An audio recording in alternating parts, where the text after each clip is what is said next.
This is my review of Bleach Chapter 80, and I believe I'm starting volume 10? 9 or 10? I think it's 10. The volume cover for this is glorious. It's of Ganju, and it's probably the coolest fucking Ganju that Kubo ever drew. He's sitting, he's got his fist to his chest like that, his fucking do-rag is fucking waving and shit, or whatever, headband, whatever the fuck you want to call it. He just looked really cool. Kubo is so fucking good at drawing people. And he writes inside that he learned to draw Thai butterfly knots really well. And then we get a blurb about being able to reach the moon and Mars and into the sky, but not being able to reach the truth, which I think takes to mean like you can reach all kinds of goals, but not necessarily achieve happiness, like that kind of a thing, I think.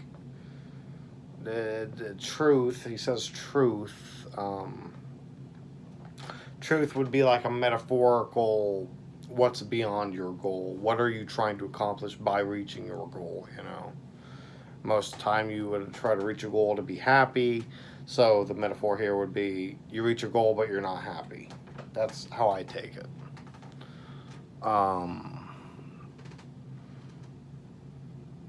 We get above that a little picture of Ganju tightening his headband, and then we come back on the story.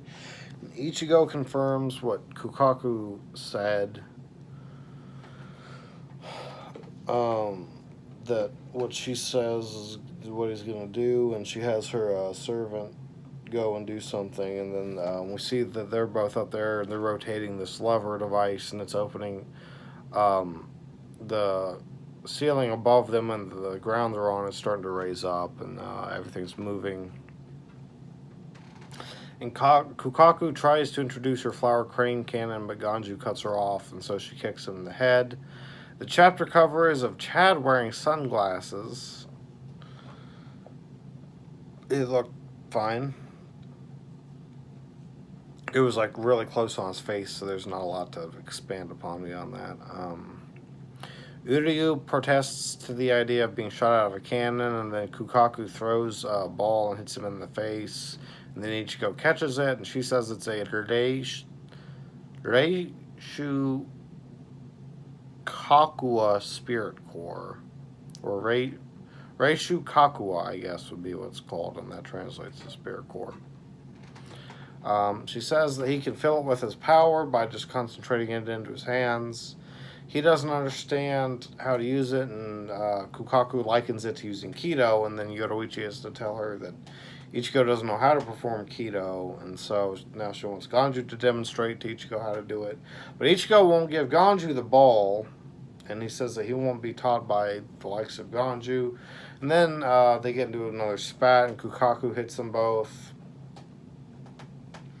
Ganju grabs the ball and projects a field around himself, and Kukaku explains that the walls of the Seirete are made of Seki rock, which blocks spirit energy, and it gives off waves that break down spiritual energy, making it impenetrable for a spiritual being, essentially.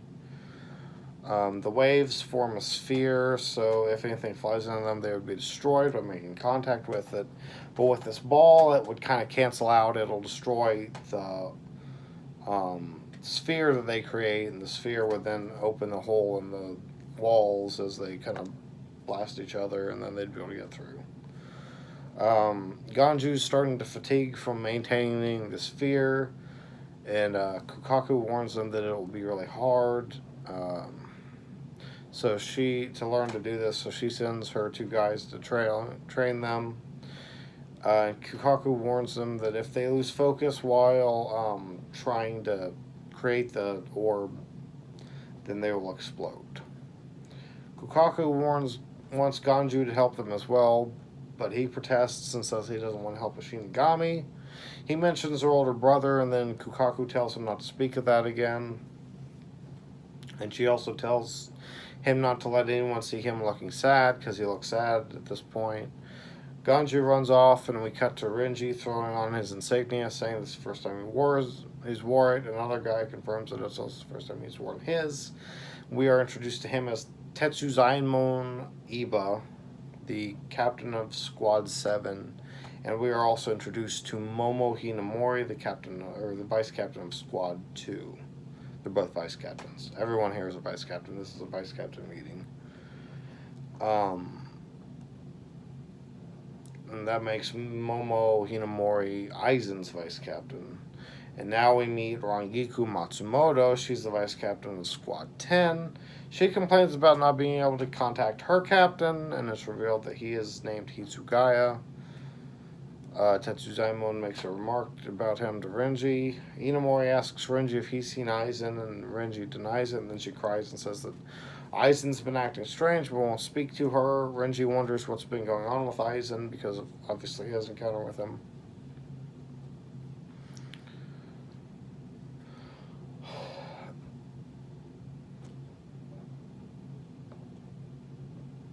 And then we cut back to Ichigo, and the two men are trying to teach Ichigo, but he really can't get it. He can't understand how to make the sphere.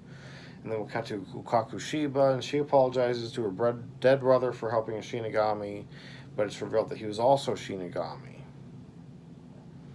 And then Kubo gives us a little thing about how to tell Kukaku's assistants apart. Essentially, one of them has a marking on his chin, and that helps to distinguish it. And the other one is a little mark out. That's chapter 80. Kind of all over the place. Being introduced to the vice captains is cool. It's at this point you really start getting introduced to characters really fast.